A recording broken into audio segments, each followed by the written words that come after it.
Hello and welcome to Rediscovering Childhood, a podcast that brings you lots of practical information to help you become a more conscious parent. This podcast is brought to you by Discovery Playtime, an Irish business that provides high-quality educational and sensory toys to help your children develop skills through play. Visit discoveryplaytime.ie or download the app to get inspired.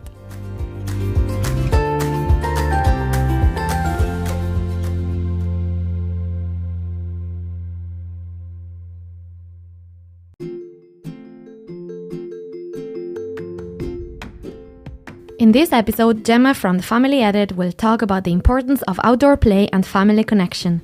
She will empower you to take that step towards fulfilling your dreams, following your passion, and feeling confident no matter what you do. Gemma will give us advice on ways to improve your communication with your children as we increase their self-esteem and value within the family. We will also talk about the importance of being part of a community where you can find all the support you need in your parenting journey. Welcome to Rediscovering Childhood. Today we're joined by Gemma Kingston. She is the owner of the Family Edit and she lives in Cork and she came all the way to Kildare to talk to us. So she has very valuable information for us. And we're joined by Shannon McGiverigan as well. Hello. Hello, Shannon. And hi, Gemma. Welcome. Thank you. All the way up from West Cork this morning. Brilliant. We're delighted to be here. Amazing. So we'll start with our favourite question. Actually, before we move on to your childhood, would you like to tell us about what you do and how you got there? So where I am right now is living down in West Cork with 3 kids and my husband. My kids are 5, 7 and 9. So that's kind of the family stage that we're at now. Rewinding back a few years, I guess. So I've always grown up in Cork. I did primary school teaching. I did a degree in commerce. So I kind of have 2 different backgrounds that culminated and came together to create the Family Edit, which is what I'm co-founder of. And it's a website that showcases the best places for families to stay, play, eat, shop, all kinds of aspects of family life. Obviously, it's been a journey to get here, which I'm sure we'll go into in more depth. Yes, that's where I kind of am right now. I have just taken a career break from primary school teaching. So up to now, I was job sharing. So 2 days 1 week, 3 days the other. But the Family Edit has really started to take over. And it was just too many hats. And yeah, so as of the 1st of September, I'm on career break from teaching and I'm officially full-time with the Family Edit. Woohoo! Congratulations. Wow. Exciting. Yeah. No, it's been coming for a while, but I guess it was just taking that final leap and saying, yeah, you know what? I'm just going for it. And what I'm made 100% going for it. What made you realise that was the right thing to do? And because it's a risky decision. Yes, it is, but equally I kind of felt in some ways the decision was almost made, as in the Family Edit was getting much bigger. I was being asked to do, kind of different opportunities, go places, take things to the next level. And even though I wanted to, I just couldn't because it's like, oh no, I'm teaching that day, or oh no, I can't because that's my off day and I won't have collected the kids, in ages. So it had got to the stage where it was just too hard to keep everything going really, really well. And yeah, I'm a big believer. You only live once. You just go for it and just try things. Like, what's the worst case scenario? That it doesn't turn out to be what I had dreamt it would be or what I wanted it to be, or maybe it just won't suit my family life, or, maybe being at it full time is different and that's fine. That's fine. Or, which I really feel in my bones, it's going to be all the dreams I've had for the Family Edit since my eldest was born, so like 9 years ago. That they'll all come true, and I'm willing to take that chance. Yeah, amazing. And there's always one way to find out if it's going to work or not, and you'll always learn no matter what. I think things don't really go wrong; it just goes differently than what you had expected, and you're always going to learn something along the way that's going to make you better for the next step that's to come. So, you can always win. You can only win. 100%. Yeah. I love that. The absolute positive motivation for this morning, isn't it? No, but absolutely. And I just think as well, for my kids, like, I love showing them, like, mummy's doing it. Like, I'm this is a dream that I had. This is where the dream, like my 9-year-old loves saying, oh, I inspired the Family Edit, all this, like she really does. That. Oh, yeah. Or like, it's so cute when they first started seeing, we'll say their photograph now in the newspaper, if I did an article or something, sometimes they want just a picture of me, sometimes it's with the family. But if the kids are in it, my eldest Olivia is always like, oh, that's because I inspired it. We're famous. We're famous. And I'm like, but no, we're not famous. We're not famous. But I guess in their eyes, and I just love that, that they see you just go for things in life, and it's not about being perfect. It's not about knowing exactly how it's all going to pan out. You just live your life and go with what feels right. And I guess I apply that to life in general. I apply it to my parenting. I really believe there's no such thing as, being a perfect mom or a perfect family. I by no means strive to be that way. And I just think, we just all try our best, and that's how it is in family life, and the same in business life. You can't predict everything in family life. You most definitely can't predict it in business. But that's what life is about, though. It's all those different chapters of your book and just getting involved in it and making the most of it, so. Yeah, it's about how you overcome those difficulties. That's where they learn, that was a problem, but she did that, and it's okay. It's okay to have problems. It's okay to make mistakes, because you can sort it and you can learn from it. They learn so much. 100%. And I think, and I'd see that from school as well, like it's one thing to say to kids, it's okay to make a mistake. But then if you never model to them what a mistake looks like, or model how you react to it. And, I think it's good that my kids do see, I'm not perfect. My husband's not perfect. We don't know all the answers to everything. And, I'm trying to think now of an example, but, I would sometimes say, I'm trying to figure out, we'll say even coming up now today, I would have involved them, ever so slightly, just so that they kind of get that sense. I'm like, right, if I need to be up there now for 11:30, but I need to do 1 or 2 little things for Granny and Grandad first. How will I manage that now? That they kind of see, life isn't all about separate boxes. Things come together, you work it out. Yes, I wasn't in time to be able to do the job for Granny and Grandad, but we'll do it another time. And they're seeing that it's no, I'm a bad person now because I didn't manage to do that as well. We'll do that later. And I think it's through modelling it and showing them it is okay. Yeah. I'm not just saying it, that they then, when they come up against something, when you're not there to help them through it, because maybe in the very younger ages, you kind of helped them maybe a bit of scaffolding and, modelling it to them. But then when they're away, once they start going to play school or school, they have that, or I hope, they have that experience that, it is okay to make a mistake. It is okay for things not to always be perfect. But there's always an answer. And like we would have discussions about that at home, that no matter how tricky something seems, there's always a way. There's always a way. Yeah. There's always a way. And I'm just thinking now, you're saying that the more perfect we try to be as parents, the worse we're going to make them feel when they make a mistake. Because if we're perfect, we make no mistakes, and we don't show them that we also fail and things go the wrong way, or then when that happens to them, they'll feel such a failure, because like, I let them down. I let my parents down. They never failed. They never made mistakes, and look at me now. Exactly. So we have to show that vulnerability. Oh no, I think so too. No, yeah, it's like those kids' books that show the range of emotions. Why would we read a book and tell them there's all these emotions, but then hide so many of those emotions for them in real life? Yeah. I think it's important that they do see, we're really happy about things, but equally we're sad about things, or we're frustrated about something. And this is what the emotion sometimes can look like or sound like or feel like. And this is how I might react in this situation to it.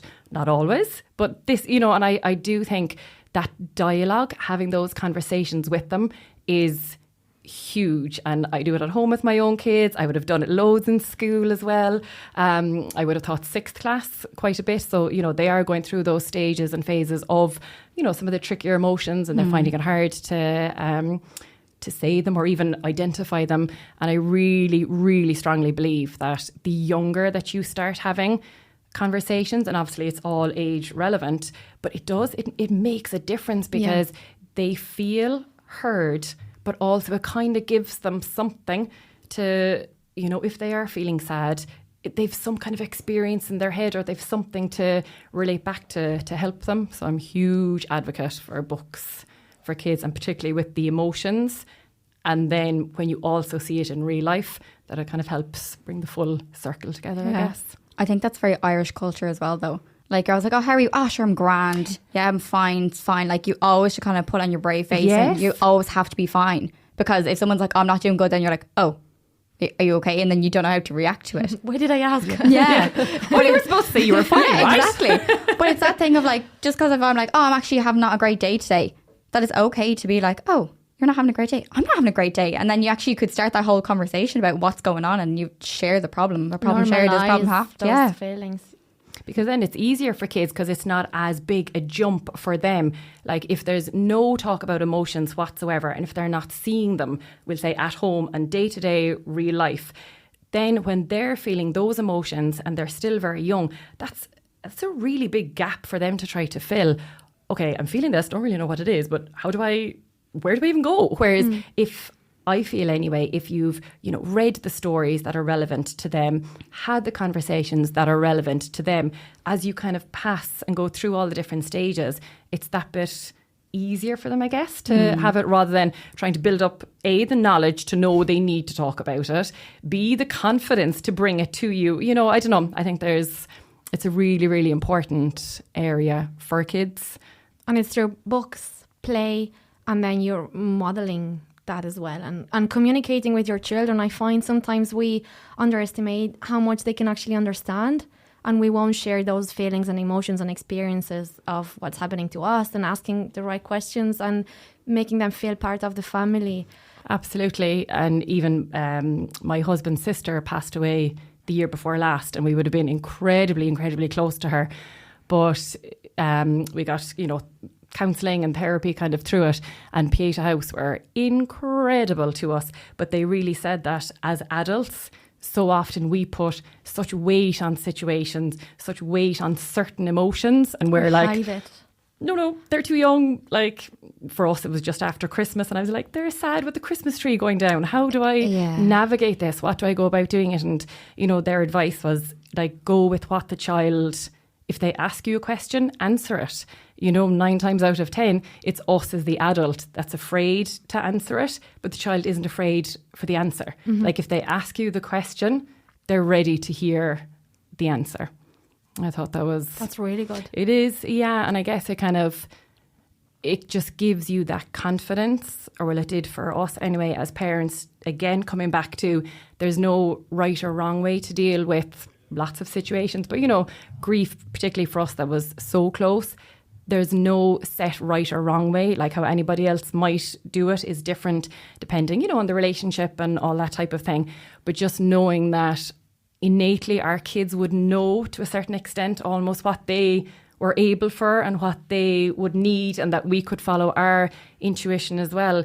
There's something very, you know, that it's a really important thing to just have that trust in yourself as well as a family unit. You know that the emotions are there, have confidence in yourself as a family, and, you know, just show them it is okay to ask these questions. It is okay to go through these emotions. And thank God we read all those books. Oh, no, seriously, like the amount of books that, there's one in particular, what is it again? In Your Heart, I think. I'll tag you in it and show it to you. It's a gorgeous book, but it goes through so many different emotions. And yeah, we is that the one with the house on the star and the elephant? Yeah. Yes. Like that book was incredible. And you can do the actions with your own body, or draw the pictures, and you can really touch through embody. it. And, they just absolutely loved that book. And again, it's a child's book. It's really pretty to look at, but it had the emotions that they'd experienced before. It had emotions they'd never experienced before, but we had chatted through. And now, yes, unfortunately, we were sitting around a little circle having to experience huge emotions that they hadn't experienced before. But like, they were, they can visualize them because they're very abstract. So and there was something physical kind of to touch to and to point to. So that's a great book. This sounds like a very tactile book. I feel like I want this to help me develop my emotion and my emotional regulation too. It's just lovely how they kind of show the heart, and you kind of have that visualization. Yeah, that's my heart. And the kids can really see it, and it's a beautiful book. Well, no. It's a book that we would have read loads, just kind of when they were small. But in the past year and a half, we have. And The Invisible String has really helped us as well with separation anxiety and things like that. Yeah, that's another great one. Yeah. Or The Kissing Hand. Have you come across The Kissing Hand? Yes, The Kissing Hand. Oh, that's a lovely one, isn't it? Yeah, it's really nice. Yeah. And The Colour Monster. Just if there's anyone listening who has somebody starting play school or preschool or school, The Kissing Hand is a nice one. Oh, nice. Yeah. So back to your business. Yes. How did it start? The very beginning. So the very, very beginning, when I was pregnant with Olivia 9 years ago, which is crazy to think. Actually, even rewind back a tiny bit. So myself and Mark had been engaged for 2 years. I was like, so we got engaged after only 1 year, and we were engaged then for 2 years. I was like, I am milking this engagement. I am traveling the country. Are you married yet? I'm still waiting. Come on, Mark. I was like, I am not buying or getting my dress in the first shop. I am, and we literally did, travelled the length and breadth of the country. We just made, I like to make, life is for enjoying, right? Exactly. And you enjoy all the different phases and stages. I really enjoyed being engaged. I enjoyed the champagne lunches. I enjoyed the dress shopping, all of that. But yeah, so throughout that kind of 2 years, I adored One Fab Day. I don't know, do you know that website? It's for all things like weddings and great inspiration. It's a beautiful website. Loved it, right? And I'm a marketer's dream. If it's pretty, if it looks well, if it gives me good content, I'm there. I'm sold. So yeah, so we got married then, and so we got married in the August, and I was pregnant in December. And I remember going online then going, right, okay, where is the One Fab Day for families? The equivalent. And I was like, crickets, there was nothing. I was like, what? How is there nothing? So at the time, this would have been the end of 2013, start of 2014. I was like, oh God, that's mad. Like, how is there nobody telling me, kind of where to go, or like, what do I do for antenatal classes, or, all this type of thing. So that, I suppose, put the idea kind of initially in my head. Then Olivia was born, and like, I'm that type of mom. I wanted to do the baby classes for the benefit of my baby, but for me too. I was like, I was that like 10, 11, 12-year-old who loved playing with the babies and the small cousins and all that type of thing. So yeah, it was always for me. I couldn't wait to have my own kind of babies. And so I knew, I'm right there for all the classes. But it was so hard. Again, I was coming up against, where are they? Why is no one telling me where these classes are? And I'd be like in the middle of the night, feeding her and Googling something, and sure, you'd be so tired, you'd X out of it and you wouldn't find it again. It was just it was just difficult and very different to the experience that I'd had while engaged. I was like, this is just, I don't know, it just feels there should be something kind of here. So fast forward then, and I went back after maternity leave, and there was a few of us had been on mat leave together, and different classes together and stuff. And one of the older teachers said, God, there was never any of these classes when I had babies. How did you find out where to do them? So before I could say anything, one of the other girls said, oh, you just check the notice board in SuperValue. And as I always say when I tell the story, no offense, SuperValue, we love you. But I was like, what? 2014, and your answer is to check the notice board in SuperValue. I was like, no. I've got to change this. Yeah, so I was then, okay, I need to do something about this. But then I had 3 babies in 3 years very quickly, so I got quite busy. So then I noticed then as well, oh, you don't just stay in the baby stage and wanting to know about your pregnancy classes and your baby massage classes. You then suddenly have a toddler who needs different classes, but then you're also pregnant at the same time. So you can't have everything everywhere. Yes, exactly. And then it was, oh, but you want to go on holidays with your new little baby. And, it's not necessarily the same places that you're going to go when it was just you and your partner, or, you and your girlfriends or whatever it was. So then I suddenly started realising very fast, oh, right, okay. Yeah, family life has quite a few different aspects to it that you want trusted information, but in the one place. Mm-hmm. Because A, you don't have the time, or B, when you're in the pregnancy and baby stage and all that, you don't have the brain power to be kind of thinking of all things. You're just very in the moment. yes, I came up then with the name Family Edit because I was thinking, okay, there's various aspects of family life that you want to know about, but you don't want to know everything about all of them. You just want the best of it. You want an edit of it. Oh, you want an edit of family life? You want the family edit? Yeah, it literally was one of those light bulb moments. Absolutely. And I still remember, like, my husband had said, you know, so we went on and we got the domain name and all that kind of stuff. And he had said, right, you need to go on Instagram. I wasn't on social media at all. As in, so much so while we were engaged, I didn't even know Pinterest was a thing. And I used to find these pictures and put them into a Word document. And I remember saying to one of my friends, it would be so handy if you could like have all of these in the one place organized. And she was like, Pinterest? I was like, what? Somebody has taken my creation. And she was like, yeah, Pinterest. Now, granted, this was 2011, just in case anyone was like, is she under a rock? I love that you're like inventing apps that you didn't even know were already there. That you I know, right? You knew you needed at the time. Look at Pinterest got their first. Yeah, exactly. They took my idea. Yeah, so he was like, yeah, you need to go on Instagram first so that when we do launch the website, that at least you're telling a few people about it rather than kind of nobody at all. And as well, we kind of had big chats that, you know, for us to get to where we had a dream of it going to, it needed to be all about a community. And that's where Instagram came in and literally went on, checked. I was like, sure, name will most likely be gone. No, Family Edit was there. Amazing. Now, I wasn't brave enough then to post until 2018 is when I first pressed post. But granted now, I was having 3 babies in 3 years, so I was busy. It's not like I was sitting at home just watching it all happen. Yeah, exactly. And you know what as well, I think, and I do think it's important, you know, if there is anybody listening who has a business idea or something, I was very strong about particularly those very, very early stages with the kids. I didn't want to be distracted, you know, by having to post on something or being answerable to somebody else. Like for me, my 3 babies were and are obviously the priority. Yeah. And I just know I'm the type of person, when I do something, I'm all in. I was like, I'm not being all in. For me now, obviously everybody's different, but for me, I was like, I don't want to be all in when I'm trying to breastfeed my baby and I have a 1.5-year-old here and a 3-year-old there. Like we'd, you know, full on early years with them. So I really admire that. I just, again, everybody's different, but for me, I just knew I had a really good idea and I knew it was bringing together my business background in commerce.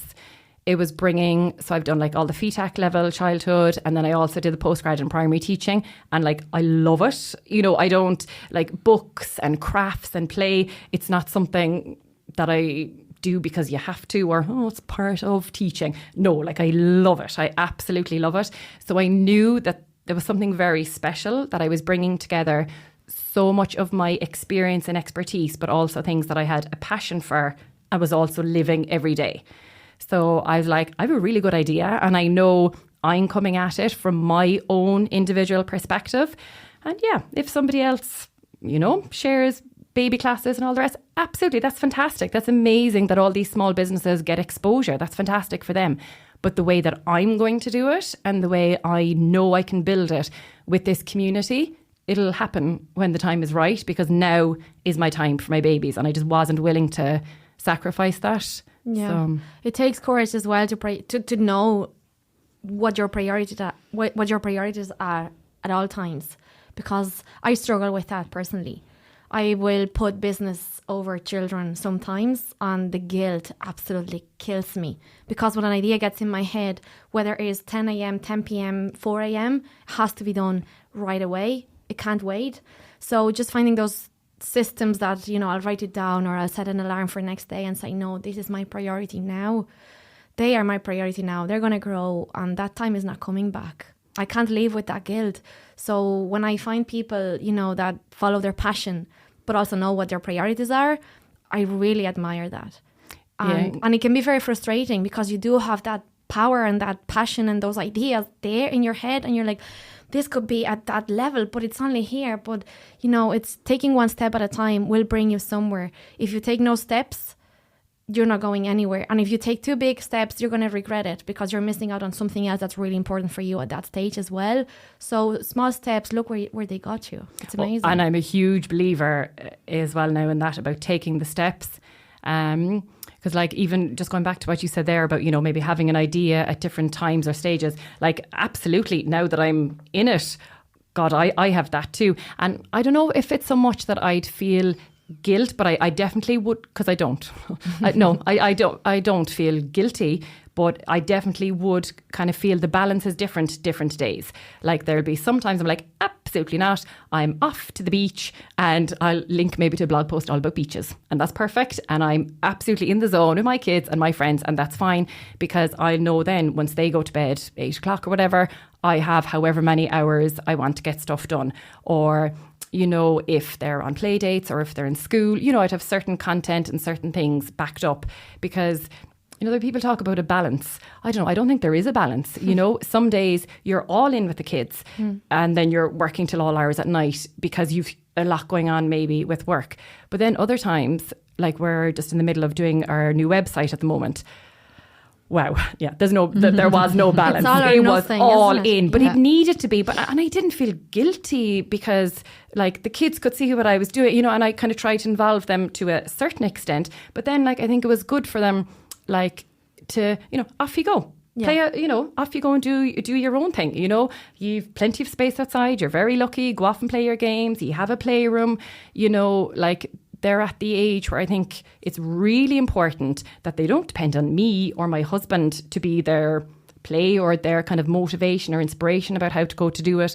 Yes, again, when they were younger, we've kind of sat with them, played with them, done all that kind of stuff so that they've now reached a stage where they can do it by themselves. And if they're coming in saying, oh, I'm bored or I'm hungry, it's like, well, it's not snack time yet. So you have to, as in I would be quite like kind of strong in that, this is breakfast time, this is lunchtime, this is dinner time, you've got snacks. It's not kind of a constant, I think that structure, no, but isn't it? No, obviously there's times where they're like, it's roasting and not the right smell, I'm just talking just generally speaking. Or if they're saying, oh, I don't know, like what are we going to play?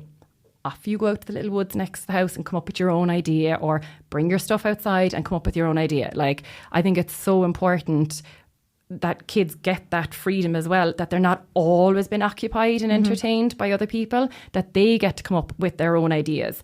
Like, I know it sounds crazy, but I actually have little video footage like sneaking to the side of the window sometimes, but just the games that they come up with, like my adult mind isn't going to come up with that. Even if I had the same blankets, pillows and action heroes or whatever it is they bring out with them, they come at it with their own ideas and their previous games they've played, or they come up with the best ideas. And sometimes it's when they're most bored that they come up with the games that suddenly they're playing 3 days later and you're like, excellent. Only if they're given the opportunity. If they're bored and you don't let them be bored by handing things like devices.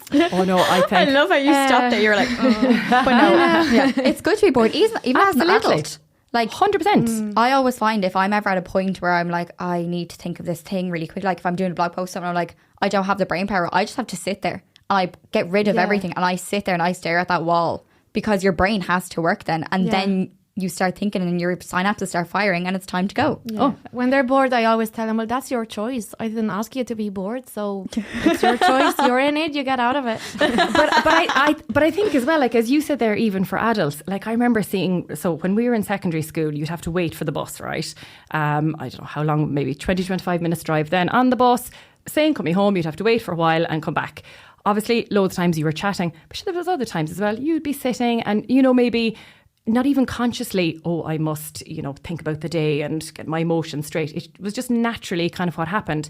But how often now do you pass, a bus stop with school kids and they're all there together on their phones, and they're on their phones, and you're like, there was somebody had a book about that before, and they did a show in the Everman Palace in Cork. Was it one of Louise O'Neill's books? And it's just kind of showing them all on their phones, and it was, their brains just weren't getting that chance to just rest.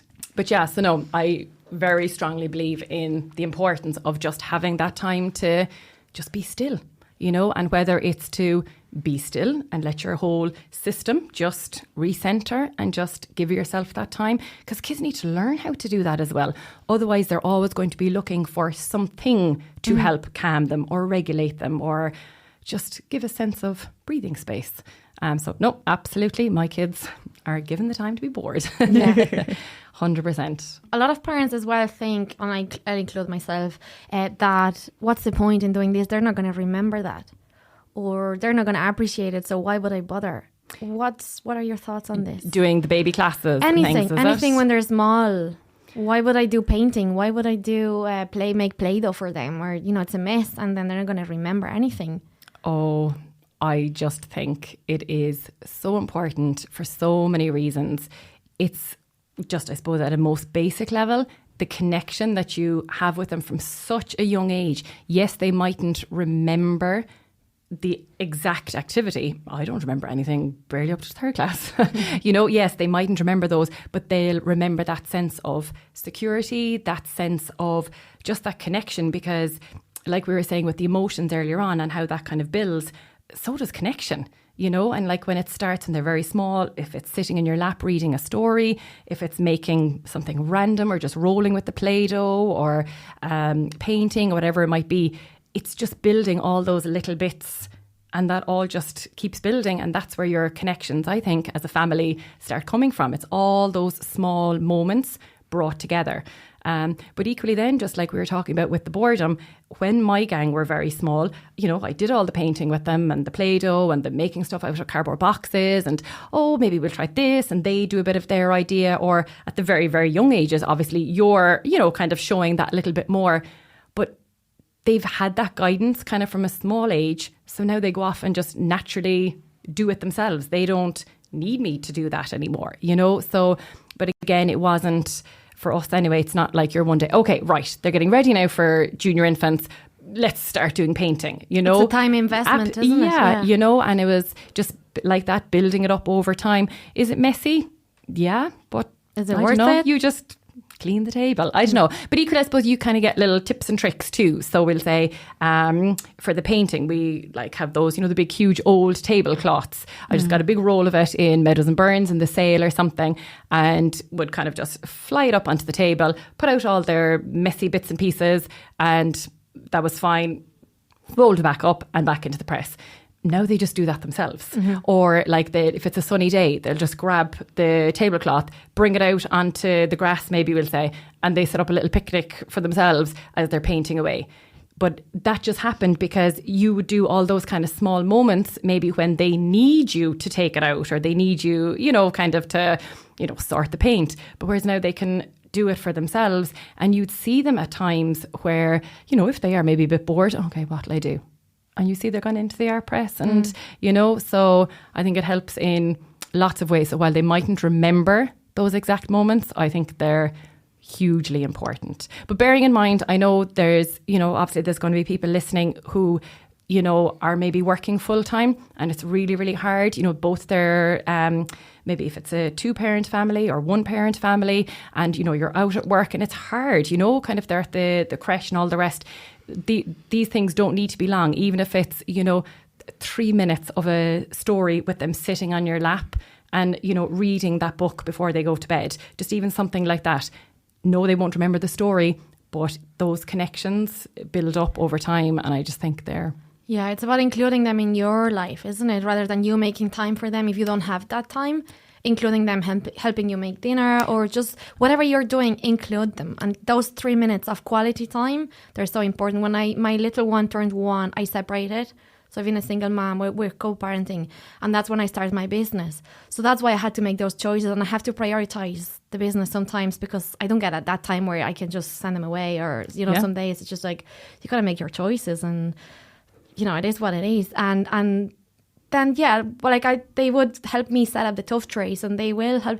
But it's whatever I'm doing, I'll try to include them as much as possible, and that sense of responsibility and all. And they're like, Mommy, I'm going to create this activity now, and you can take a picture for Instagram. Like, we'd have that at home too. They'd be like, oh, Mummy, take pictures of these books for family. We separate at home. Like, we do activities. If I'm, obviously, because I have the shop, I need to show how to use the things.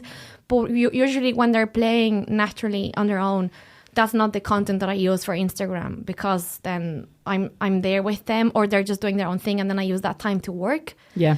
But that's separate. So now they know that this is for Instagram, this is for me, that I'm just playing, and it's amazing how they're learning and developing a creative mind. It's incredible. But I think it's great as well for kids to see that they are part of everyday life. You know, that it's not, okay, everything has to be about entertaining my children and occupying them because everything is about them.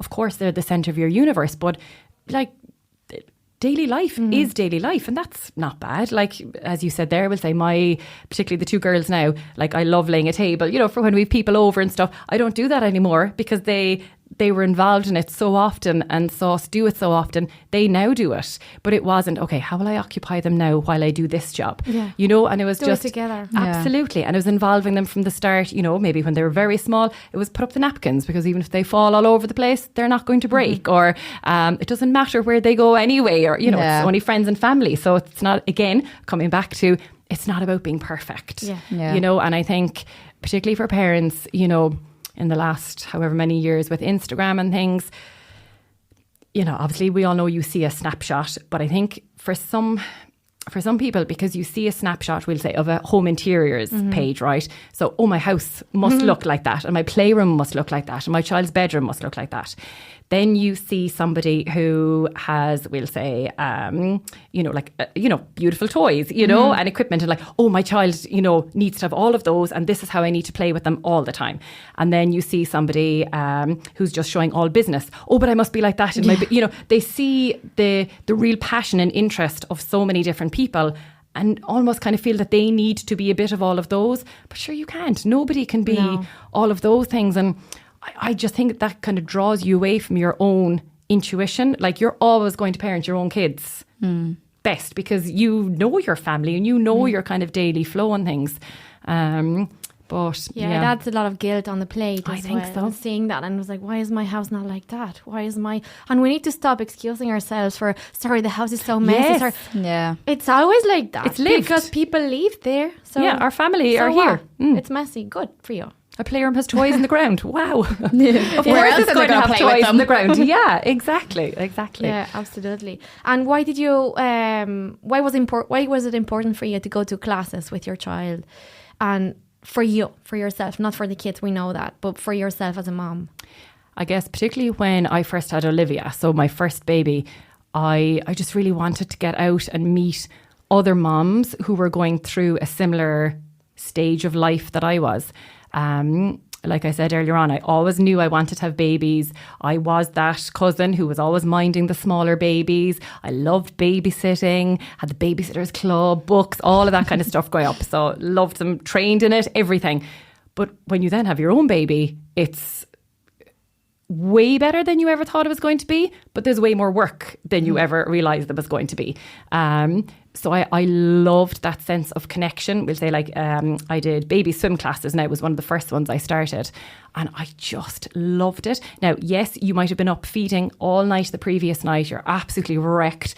The thoughts of going into a pool, the heat, all the crying babies, sorting everything, sometimes is a bit like, oh God. But then you do the lesson and you could see how much all the babies loved it. You'd come out, dress them, feed them, whatever.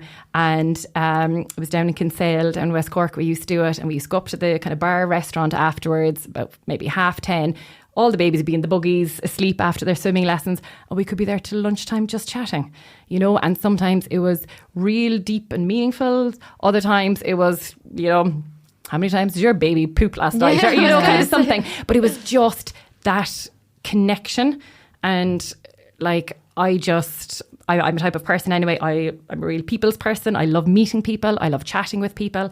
I love connections with people. But I think as well, when it comes to family life, and particularly when you have a small baby, and especially if it's your first baby, when you're completely, you know, unsure of everything and you're just kind of getting started, like, it can be quite isolating for people, depending on this, you know, the structure community, you have around you and the family and the community. Yeah, like, we're lucky. So we'll say both my parents and Mark's parents live quite close, and we've got, you know, great friends living where we were. And at the time we stayed living in town when our babies were small, because I was like, nope, I want to be able to put my baby in a buggy and walk. I'll move out the countryside then, but I want to be when they're very small, like that. But it's just to have that connection with people and just to hear, yeah, my baby was up all last night. You're like, oh, really? And there's something lovely about that. And, that phrase that's always given around about it takes a village. But it does, though. It does. And there genuinely are so many people that don't have that anymore. And that's always something, I guess that was a big part of the Family Edit as well, just really wanting to bring together a sense of community, not telling people where to go and how they should be doing things. It's more about giving ideas if you want to do it. And this is other parents, grandparents, just like you, who've recommended it. So if it suits you, take the tips. And if it doesn't suit you, that's fine. If you want a baby class, here's one that you might like, but no pressure. And you can make your choice based on what's there, not on... Exactly. If you can't find anything, then you can't make a choice. Exactly. And you have that connection to the people who've given their recommendation. But I don't know, I'd love to do even more. I don't know, I just think there's, the way in England they have the, those sessions that you do when, I think it's when you're pregnant, you first start meeting. So you meet with groups of families in your area, I think it is, who are maybe going to have babies within a certain range. So you meet before you've had the babies, then you meet after. Oh, we do that here with the breastfeeding groups. I know they do that. We used to do that. I was living in Donabate. Oh, yeah. And we used to do that. We meet in each other's house every week. Yeah. Wow. Yeah, and with different hosts. So you'd host it in your house. And then... Was that with Quidu? Yeah. But again, see, that can be very hit and miss, as in what areas have it and don't have it. It's different, Yeah. Whereas, I don't know, I just think there's a real need for that in your own community, quite close to you, because lots of people, they don't want to drive too far. Maybe when they've had a baby, maybe they don't have a car, so they can't get too far. Yeah, I don't know, just that it's people who are at that same stage and phase as you, and that you just get that connection and that support together. So and what type of businesses are available in the Family in your website? So at the moment, we have 11 categories of businesses. So it initially started off, the website, it was just all free places. So we'll say it was just like beaches, playgrounds, like your local toddler groups, we'll say Quidu, breastfeeding groups, anything that was either totally free or, a small nominal kind of amount to go. And then we started expanding out then based on what families were looking for, but also having spoken to different businesses and types of businesses who found it really hard to connect with the families that they wanted to get a message out to. So we have like accommodations, so different types of places to stay. We have supports and services, so like photographers, therapists. We have indoor activities, outdoor activities, pregnancy and baby supports, kids classes and activities, camps for kind of all different times throughout the year, events, so like Halloween, Christmas, all that type of thing. And our latest one we've added is parties and celebrations. Okay. So we'll say if you're looking for a venue for a kid's birthday party, particular type of entertainment or supplies, things like that. So we're really lucky because I guess we built up the community on Instagram over such a length of time. People really trust us and are amazing for giving recommendations and suggestions, but they'll also feel very open, say, oh, I'd love if you could, maybe have this category, or have you thought about adding this? So I suppose one thing for us would be, because family life is so broad, you could very easily lose the run of yourself and be all things to nobody, kind of. So we do try to a certain extent to keep it within reason, that, there would be certain things, businesses might contact to list.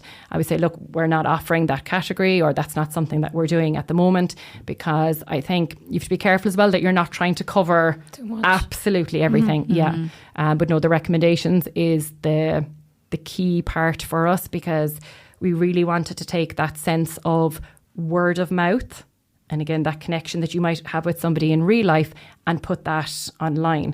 Because again, having experienced it and friends of mine experiencing it, if your baby's very small, especially we'll say at the start, and you want to go somewhere, yes, some people find that very easy and they'll go off and it's fine. But other people, they're really building themselves up to go to this particular coffee shop with their baby for the first time.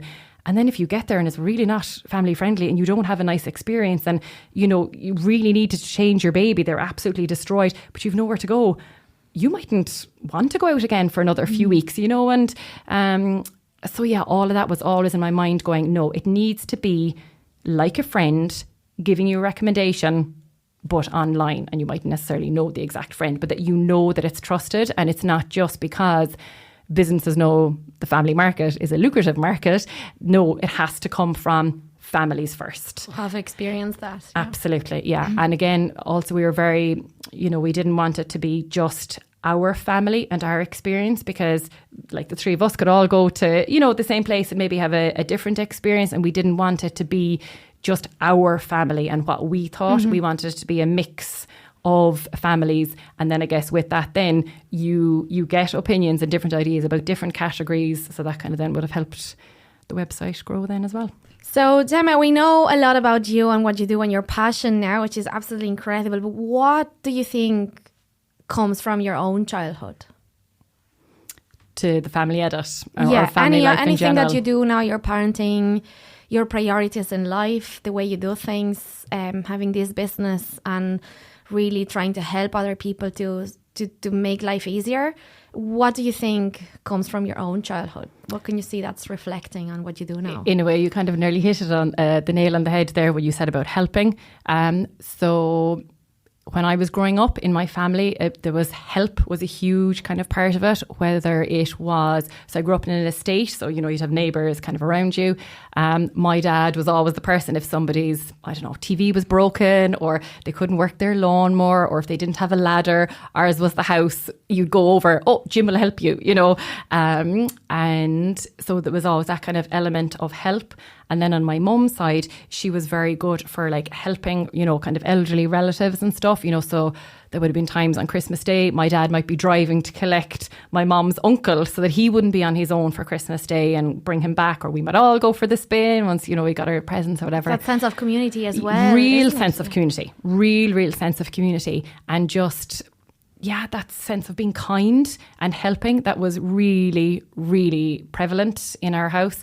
And actually even in school we did, so there's a thing called restorative practice. So it's a way of helping kids if they've had a disagreement, how they work it out themselves rather than the adults being kind of the ones in it. But we had a lady coming in coaching us through the whole process, and that how often as teachers, but also as adults and parents, we can put parts of ourselves onto the kids and onto the situation. So she kind of brought us all back doing a lot of work around childhood, and you to kind of identify what word would you identify from your childhood that has impacted who you are as a adult or parent or teacher. And yeah, help. And kindness were kind of the two for me. And you know, I don't think the family edit would be here if I didn't innately have that, because I was years at it, making no money, not at all. And I absolutely loved it. It's the passion. You know, and it's like I'm even getting goosebumps now thinking of it. Like we get such beautiful messages from people, and they're saying, thank you so much for, you know, I love a voice note, or, you know, kind of writing kind of things to people, or, you know, if there's something that they're finding a bit tricky, or, you know, sometimes they just want somebody to hear them, you know, and to be able to kind of say to somebody. So I'd always do my best to send back a voice note or send a message, and people are so grateful. But like, I'm genuinely doing it because I do, like, I love that connection. I love helping, or, you know, trying to be kind to somebody if they need it. But there was no business behind it, you know, and I knew myself that came from a genuine place. And even when I finished commerce, I went travelling for a year, because being from Cork, anyone listening from Cork, we tend to have the same best friends all our lives. We do everything together. So I said, right, I'm going to travel the world on my own. And my mum was like, what? Why would you do that? Just go to Galway or something for a night. I was like, no. I'm 23 years of age and I think I can't do something. So I'm going to go do it. I'm going to travel by myself. But the reason I'm saying that is I spent a lot of time in Thailand and in Bali, where basically my time was my own for the year. I could do what I wanted. And I spent so much time volunteering in Thailand and then working with street children in Bali. And I just knew, like, that's what I was drawn to, you know. And then I suppose that really reaffirmed for me this isn't just something I feel I should be doing, or I'm trying to think of a career. It was nothing to do with that. I was like, yeah, all those things that showed about me loving to help, and particularly children. It's there. Like, I used to go onto Bernardo's website. I'd be reading all their like research papers that they had, or I remember going into libraries in Bali and just reading about child development and, how to help a child who's, suffered trauma or something. I don't know. I just always was drawn towards that helping kind of side of things. And yeah, I don't know, is it nature or nurture? I don't know, but it definitely was. Yeah, it definitely was. In our family, I just grew up with it. That's what you do. You help. And probably having the people. Support from your parents as well. But yeah, massively so. It's like my husband would even laugh sometimes. So there's myself and my sister, and I get, I suppose you don't really, you just live your own life, right? I suppose then when you have kids, you sometimes reflect back on, God, that was great the way they did that, or I didn't realise. People would kind of say, you have a lovely confidence kind of about yourself, not in a showy kind of way, but as in you seem quite self-assured. And I guess when I kind of think back on that, my parents and my dad in particular would be kind of course you can do it, like anything. Like I remember in training college, so for primary teaching, I got a completely unexpected phone call to say that I'd won this big award. I didn't even know the award existed, right? Completely blown. I actually thought it was a prank. I was like, what's this about? Yeah. And I was kind of going, have I just been pranked? But that would be weird. What is this about? I remember ringing my dad. It was just one of those moments I always remember. I was like, Dad, I just got a phone call from, Hibernia College, and this is what they've said. And my dad just went, he put you forward.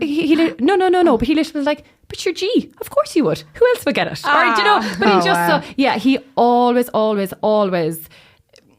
don't know, they just managed to get a really good balance of just giving us all this confidence and self-esteem that go for it, no matter what. But then equally, I never felt pressure that things needed to be, I don't know, I needed to get a certain grade in school, or I don't know, they seemed to get a really great mix. And I think that's something that we try then kind of to instill in whatever our your kids. Choice is, I'll support that. Yeah, and that like you're your own person and we believe in you massively, regardless. And sure, if it doesn't work out, it just doesn't matter, and I just think that sense of, I don't know, it was very freeing almost, that you kind of knew.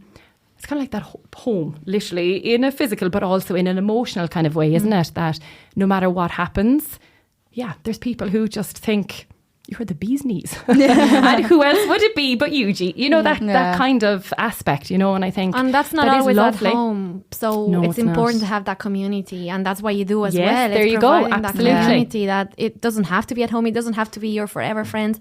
For like, your childhood friends, or it can be anybody around you, your neighbours. They can become your nearest family. 100%. Yeah, you hear people moving to new town or something, and that they suddenly find, this is my place. Yeah. No, totally. But yeah, definitely from childhood, that sense of help and kindness, and as well, just, belief in me and my sister regardless. And you just need that one person as well. You just need that one person that makes you feel like, all right, okay. Even earlier when you were saying that you're taking your career break, you're like, but what's the worst that can happen? Yeah. Like, you're not afraid of what's coming. You're like, and I can just go back teaching if I need to. Like, it's not a big thing. Yeah. But again, I think it was because like, I don't feel like I don't have an ego that's, but what if it does fail? And then what do I say to people? So what? It's my life, and we'll just go along for the journey. But I do think having, I suppose, that voice or voices kind of from when I was younger going, just go for it. You're great. Just do it, definitely. Yeah, definitely absolutely. helped. And now coming to September, back to school, what options do we have as a family? What do you think for the businesses you've seen on their website, or, what options do we have? Kids are so lucky nowadays, the amount of things, like I'm always blown away but the way the subcategories will say even kids classes and activities now. I mean, there's literally something for every child kind of now at this stage. I suppose it's more for the parents trying to kind of balance, kind of what they're doing when. But I know with my own gang anyway, horse riding is a huge one. And it's funny, actually, it's becoming a very popular, like we're starting to see a lot of the outdoor activities people are getting very interested in. I think since COVID especially, a lot of people started spending a lot more time outside, and we were kind of seeing that even when they were, wondering about classes or different activities, or even with baby classes, there's more providers starting to do ones outside regardless of the weather, because I guess that then helps families. Okay, the weather doesn't have to be perfect, we can still, as you mentioned, the tough tray, bring it out the back, let them in the rain and or a bit of drizzle. That. Exactly, because their imaginations will just totally go. As well, there's a lot more, what we're noticing is, we'll say the like performing arts or the dance groups, things like that it's not so much about the performance element, that a lot more of them, they're becoming more about building kids' confidence and building their self-esteem and trying to be a lot more inclusive. So it's not about your child being the best dancer, let's just say, for the end of year performance. It's about including all kids. So maybe your child who has sensory needs would normally find it very tricky to be in a class where we're all to jump at the same time, or that it's more open and freeing. And it's lovely to see there's a lot more providers are taking a broader view of what it means and what doing an activity is about.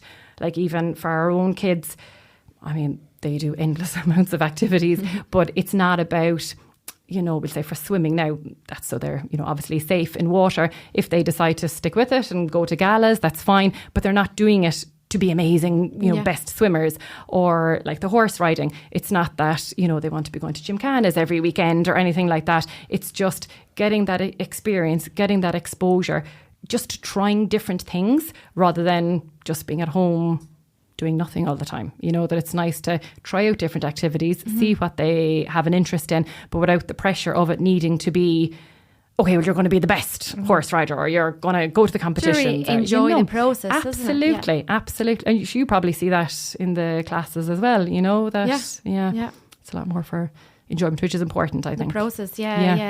And parents need to know that as well, because it's very easy to compare your child with other children and feel like, oh, but your picture is better, you're doing more work, you're bringing more books home, but that doesn't mean they're learning more at all. Quite the opposite. Yeah. They're just carrying around a lot of things. They're getting stronger by carrying the books around. But that's about it. I was that person in college. I used to bring all my books home. I'd be like, I'm doing so many things. And then I get home, I'm like, you're going to sit in the corner and I'm going to make my dinner and watch some Netflix. But I brought you home. Exactly. I'm going to sleep with you and you're just going to go in my brain from there. It's fine. Yeah. There are a lot of activities out there, but do you think there is something missing in Ireland that could be beneficial for our culture and weather conditions and that type of thing? So, as I said there a minute ago, definitely during COVID, I think families started spending more time outside. But I think having more activities that are outside and just really helping kids to have that connection with the outdoors and all the benefits that brings, but also getting them being creative and using their own imaginations, regardless of the weather. Like there's loads of different ways that you can manipulate that and sort that. I think England do like all the forest schools and the nature and the rewildings and all that. I think they do that so well. Or like, Finland, Sweden, I think we're way behind on so many aspects of that. But we are seeing, as I said, like there are providers starting to do it more. But I think having more access to things like that for families, I just think would be just amazing. Just giving kids, because you always have the outdoors. Like different products come and go, different things at different stages. But I just think what the outdoors gives kids and adults, it's so powerful, and so we can powerful. take more advantage than what, it has so many possibilities that we're not really using to its full potential. Oh yeah, I think so too. Because you're like, look at the natural resources here in Ireland, like all the amazing beaches, the woods, the forests, the gardens, with the old houses, and there's just such a vast variety of amazing places. If we could kind of somehow manage to use it a bit more, I think would be amazing. I think recognising as well, like when we went to the Big Girl Ice, was like, there's tree stumps there. I was like, what, can we bring those tree stumps over? I was like, we can make it like track for the cars, we could do climbing and everything. It's just seeing the possibilities that nature offers for free. Yeah, absolutely. This is it. Sure, like some of the best days that we've had with our kids, like there's a forest park kind of near to us. It's nothing fancy. You literally pull up, there's, car space for a few cars.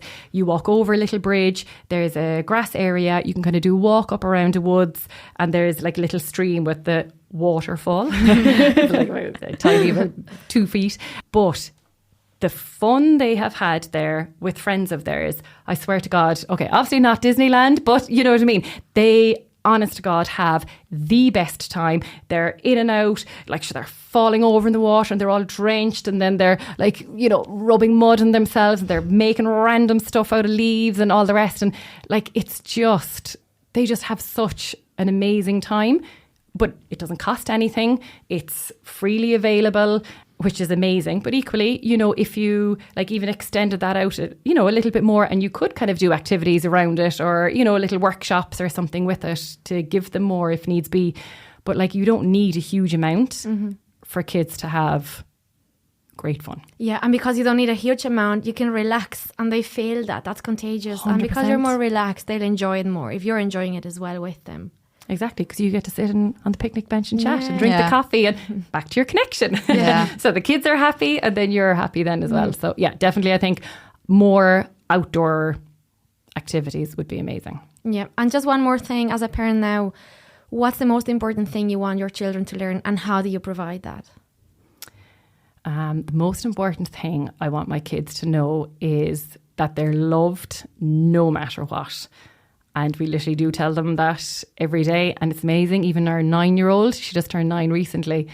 And, you know, she kind of says sometimes, even when I'm 10, like, will you still love me loads even when I'm 10? And, you know, or, you know, Finn, our 7-year-old, he'd be like, even if I miss a shot in GA, you know, and it's, you know, but it's just being constantly told. Or, you know, like if Ava, our youngest, is like, oh, even if I drop something, you know, and it's kind of a fun thing. But I guess because it was instilled in me from such a young age that no matter what, you literally can't do anything, but you're loved beyond belief. I don't know.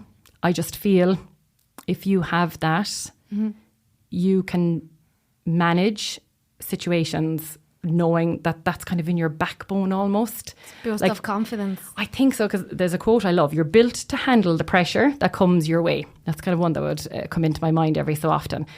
And I kind of go, yeah, I am. No matter what comes my way, I'm absolutely fine just as I am. I'm not perfect. I don't want to be. I'm exactly where I need to be at any particular time. And no matter what comes my way, I'm well able to handle it. It might be a little bit messy and sideways and whatever, but sure, that's fine. That's just part of the journey as well. But I think having that kind of sense of, because sure, anyway, I'm loved no matter what. I don't know. I just personally anyway think there's something incredibly powerful in that. And like, that doesn't come from, yes, I had a lovely childhood and I was very lucky, but that didn't come from the presents I was given. It was what was told and what was said to me. And again, like we said at the start, it was modelled, you know, like I knew, oh God, and you know, no matter what I've done, even the teenage years, sorry parents, no matter what, I knew no matter what that I was loved, you know. And so like, as I said, it's not about a materialistic thing at all. It's just that innate sense. And I think, yeah, if we could pass that on to our kids. And I guess, how do you do that? It's, again, going back to what we said, telling them, but, you know, having those connections with them and building that up and, you know, listening to their little stories, you know, because as they say, it's now listen to the little, you know, my baby toe was sore. Okay, you know, and letting them express their emotions, no matter how big or small, because then when they're older, if they're just in that habit of telling you stuff, they're going to keep, well, obviously they won't tell you everything, but, you know, as in that they know they can trust you. They actually, mum and dad do mean it, or mom or whoever it is that you're living with, they do mean it. You know, I can come to them with my problem, no matter how big or small. And they do mean it. They do still love me, you know. So, yeah, I made whatever mistake, but sure, it's grand because we've talked through it. I've managed my emotions. We maybe chat through other ways, like what other choices could you have made? Or maybe another time, how might I do it differently? But regardless of that, you're still loved so very much. I don't know. I just think that's really, really powerful Yeah, for totally kids. agree. And it has a huge impact on their self-esteem Yes. because the last thing a child wants is to let their parents down. So they'll do anything, and they'll question your unconditional love because they're like, what if I fail that shot or you know, anything, will you still love me? They don't know. It seems so silly to us. Obviously I will, but they don't know. And it's So we need to- reaffirming. Yeah, Absolutely. And it's not just, oh, you played amazing in your GA match, you know, and it's all about that, and oh, you didn't do great in that. It's just about the effort whole and the- person, yeah. you know, and it's you're perfect and great as you are, you know. Yeah. Definitely. Well, Gemma, you're great as you are. Are there ye? I feel like I'm ready to conquer the world now. I'm about to leave this podcast room and Let's get do going. it. Yeah, Oh, honestly. and you didn't even get me fully started. I'm a fierce woman for a quote. The kids in school would be like, they'd see me coming. So it's about a half hour, well, about 35-minute drive from where we live to the school that I teach in, because I like that bit of distance. So that, you know, I was mom at home in my local community and kind of different there. But I listened to podcasts on the way, and I literally would pull in the car sometimes to like Write it type down. out a kind of a quote, and you see the kids' eyes going, oh God. She has that look in her eyes. She's got a really quote that she's really passionate about this morning. It was like our morning chats. But no, I do. I just think, yeah, you just go for it. Just live your life as it is and just make the most. Don't let anyone make you feel small. Not even remotely, because that's their life. Yeah. Even the podcast I was listening to now on the way up, that was a big part of the conversation, was like nobody, no matter if it's an expert in a particular field, even your own parents or your own partner or your best friend, nobody can advise you as best as you can advise yourself. I was like, that's very, you know, it's a really good piece, because yes, and like I would have said with the website, you know, you might read about some ideas about places to go, or maybe, you know, tips that might have helped another mom who had triplets to put her kids to bed at the same time. You know, some of them might work for you, others mightn't, because no matter how much time you spend with somebody, only you know absolutely everything about you, which is why I'm so strong on giving that message that you just parent and be yourself, because everybody's different and everyone's coming from a different background, a different day even, different sets of emotions. Only you know yourself best, what's going to work for you on that day or for your kids or whatever it might be. So I thought that was a good one, that you and here's another follow quote. your own advice. I know another quote now that relates to this. You'll regret the things you didn't do way more than the things you did and went wrong. Oh, I have that in a journal as well. Yeah. Yeah. Oh no, honestly. Yeah. We could actually do a whole podcast just on, literally, I'll bet you back a quote. Yeah. Oh no, but, and that quote actually, I'd get good confidence from that one as well. And then when you're I like, was what if it making goes the wrong? choice. So what? Exactly. I did it. Exactly. I'm so proud of myself because I did it. And it went wrong. No, it didn't go wrong. It brought me closer to the next thing, which I wasn't expecting. And it's great. It's great. But imagine then if you were 10 years down the line and you're like, why didn't I do it? Yeah. Why? And you're kind of regret, because then you just never know. Or like it's paving the path, like you said there earlier on. It's like having, you know, laying that first stone, because as you walk that path, you don't know what opportunities are going to come. But if you don't start laying those bricks, I was absolutely, you've no path. Shannon You've nowhere can to tell you, walk. I was absolutely terrified of this podcast. Terrified. I honestly, I don't think I ate for 2 days of how scared I was. Oh, no way. And like I still did it. And I was like, what's the worst thing can happen? My mom will always listen to me. Yeah. You know? I'll always have my mom listening, even though she doesn't speak English. But Good old Mammy Maria, always our best supporter. I love listening to your podcast. I don't understand a word. She'd be like, I can hear your laughter. That's good. That's good. So, you know, like, it's okay. And I'm so glad I did it. It's so out of my comfort zone, but just go for it. Well, you're doing an amazing job. Now I'm like, I like the you. podcast life. You really get a sense for it, don't you? Yeah, I know, it's fab. I'd be like, Leo West Cork, come on. Yeah, they'll be our next sponsor. I'm telling you. Yeah, exactly. Brilliant, Gemma. Honestly, thank you so much for sharing all that information with us. Your passion, it's so contagious. And I hope it is with every person listening to us as well. And Shannon, as always, great to have you here. It's been a pleasure. I've missed it so much since haven't been here in a while. She's been working at the summer camps all summer. Yes, busy, I have. Busy. Loving every minute. Absolutely. Well, thank you for the invite. Delighted to be here. Thank you. Thank you for listening to this episode.